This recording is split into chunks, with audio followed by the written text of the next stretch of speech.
நடைபெற்ற மதகஜராஜா பட நிகழ்ச்சியில் நடிகர் விஷால் கை நடுக்கத்துடன் பேசவே முடியாமல் மேடையில் தவித்த காட்சிகள் ரசிகர்களை அதிர்ச்சி அடைய வைத்துள்ளது.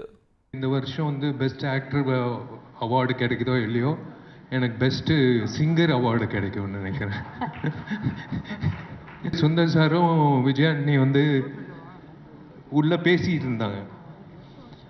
ஜி, இந்த பாட்டு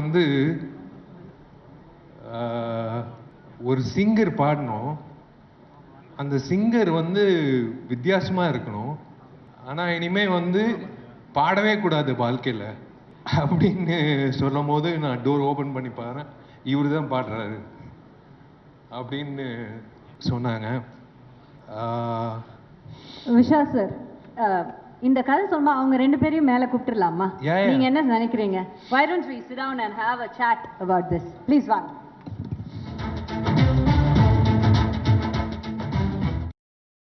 கடும் காய்ச்சலுடன் விஷால் நிகழ்ச்சியில் கலந்து கொண்டதாக நிகழ்ச்சி தொகுப்பாளினி டிடி தெரிவித்தார்.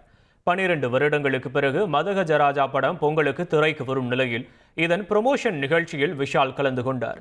கை நடுக்கத்துடன் விஷால் பேசிய காட்சிகள் இணையத்தில் பரவி ரசிகர்கள் அதிர்ச்சி அடையும் நிலையில் கடும் காய்ச்சலால் விஷால் பாதிக்கப்பட்டுள்ளதாக அவரது தரப்பில் தெரிவிக்கப்பட்டுள்ளது.